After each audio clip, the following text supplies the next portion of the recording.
আমি প্রতিদিন এই জায়গায় দোকান ঝাড়ু দিতে আসি তা আজকেও ঝাড়ু দিতেছি। ঝাড়ু দিলে এর মধ্যে দুইজন মোটরসাইকেল আসলো, আইসে আমার গা ঘেসে দাঁড়াই আমার কান ধরে টান দিছে। তারপরে শেষে কান ধরে টান আর সামনের জন্য আমার পিস্তল ধরছে বুকে, কান ধরে টানাটানি করতেছে, একটা ছিঁড়ে নিছে আর একটা কানতেছে, শেষে আমি নিজেই একলাই ছিঁড়ে দিছি। তারপরে শেষে নিয়ে চলে গেছে। কথা বললে গুলি করবো, একটু ছাউন হবে না, কথা হবে না, কথা বললে গুলি করে দেবো। ওরা বলছে যে কোনো কথা হবে না, কোনো ছাউন হবে না, ছাউন করলেই গুলি করব। সেই ভয়তে আমি শিক্ষারও দিনে কিছু বলতে উপায় নেই, আমি হতহম বয়ে গেছি। মানুষজন চুপ ছিল, আর কেউ সে সময় এখানে ছিল না, আমি একা। ওরা চলে যাওয়ার পরে সে অনেক মানুষজন হয়েছে। আজকে আমি বাড়ি রাত্রে 12টা একসময় দোকান করে বাসায় যে খাওয়া দাওয়া করে শুয়ে ঘুমাইছি।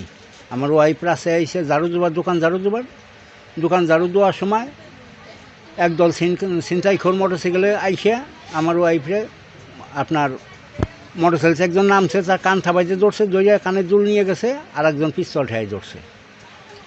এই শোনার পরে আমরা আইসি দোকানে এসে দোকান খুলে ফুটেজ বাই করে দেখি যাওয়া সত্য।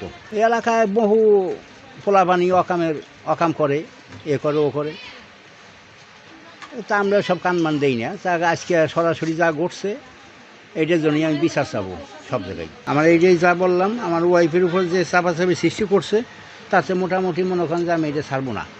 আমি এই যে ক্যামেরা যখন বসাইছি তখন ক্যামেরা ফুটেজে বাই করে সব জায়গা প্রচার করে দেবো।